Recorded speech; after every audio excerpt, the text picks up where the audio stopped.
আসসালামু আলাইকুম। বাংলাদেশ বেতার, সিলেট। সংবাদ পড়ছি মোহাম্মদ খলিলুর রহমান। প্রতারণার ফাঁদে আটকে পড়া, এই প্রতিপাদ্যকে সামনে রেখে সারা দেশের মতো সিলেটেও আজ পালিত হচ্ছে বিশ্ব মানব পাচার বিরোধী দিবস। 2013 সালে জাতিসংঘের সাধারণ পরিষদে এক প্রস্তাবের মাধ্যমে প্রতি বছর 30 জুলাই দিনটিকে বিশ্ব মানব পাচার বিরোধী দিবস হিসেবে স্বীকৃতি দেয়।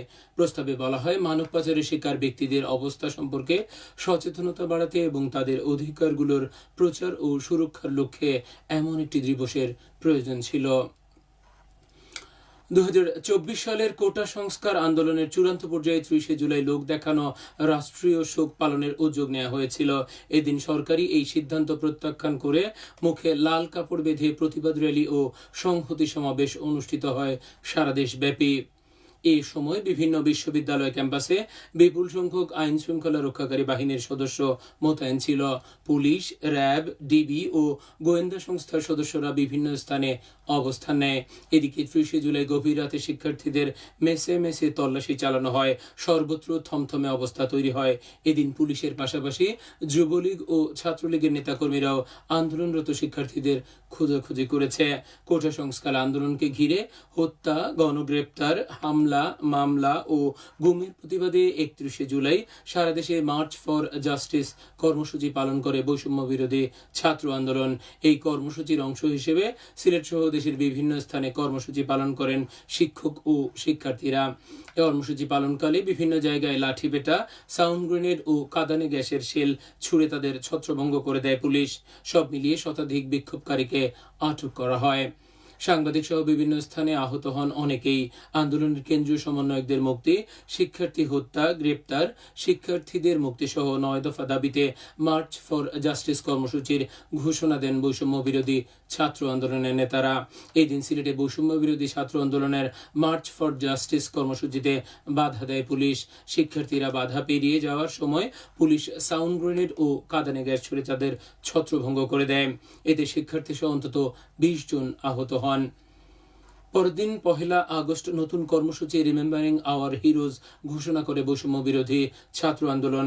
কর্মসূচির মধ্যে ছিল শিক্ষার্থী নির্যাতনের ভয়ঙ্কর দিন রাতের স্মৃতিচারণ, শহীদ ও আহতদের নিয়ে পরিবার ও সহপাঠীদের স্মৃতিচারণ, শিক্ষার্থীদের নির্যাতনের বিভিন্ন ঘটনা নিয়ে চিত্রাঙ্কন, গ্রাফিতি, দেওয়াল লিখন, ফেস্টুন ও ডিজিটাল পোর্ট্রেট তৈরি করা। সিলেট সরকারি পাইলট উচ্চ বিদ্যালয়ে কয়েকটি উন্নয়ন কাজের ভিত্তিপ্রস্তর স্থাপন করা হয়েছে। এর মধ্যে রয়েছে 1,07,00,000 টাকা ব্যয়ে খেলার মাঠ সংস্কার, 2টি ফটক নির্মাণ এবং ড্রেনেজ ব্যবস্থার উন্নয়ন। এ উপলক্ষে আয়োজিত অনুষ্ঠানে প্রধান অতিথি হিসেবে উপস্থিত ছিলেন সিটি কর্পোরেশনের প্রশাসক আব্দুল কাইয়ুম চৌধুরী। তিনি বলেন, সিলেটের শিক্ষা বিস্তারে ঐতিহ্যবাহী সরকারি পাইলট উচ্চ বিদ্যালয়ের অবদান অত্যন্ত গুরুত্বপূর্ণ। শিক্ষার উপযোগী পরিবেশ নিশ্চিত করতে সিটি কর্পোরেশন বিদ্যালয়টির উন্নয়ন কাজ হাতে নিয়েছে। এদিকে এইডেড হাই স্কুল প্রাঙ্গণে বহুতল মসজিদের ভিত্তিপ্রস্তর স্থাপন করেছেন সিটি কর্পোরেশনের প্রশাসক আব্দুল কাইয়ুম চৌধুরী।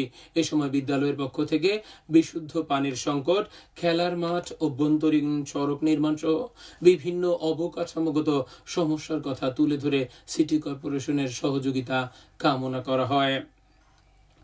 সিলেটে গত 24 ঘন্টায় সিলেট এম.এ.জি. ওসমানী মেডিকেল কলেজ হাসপাতালে হাম উপসর্গ নিয়ে আরও এক শিশুর মৃত্যু হয়েছে।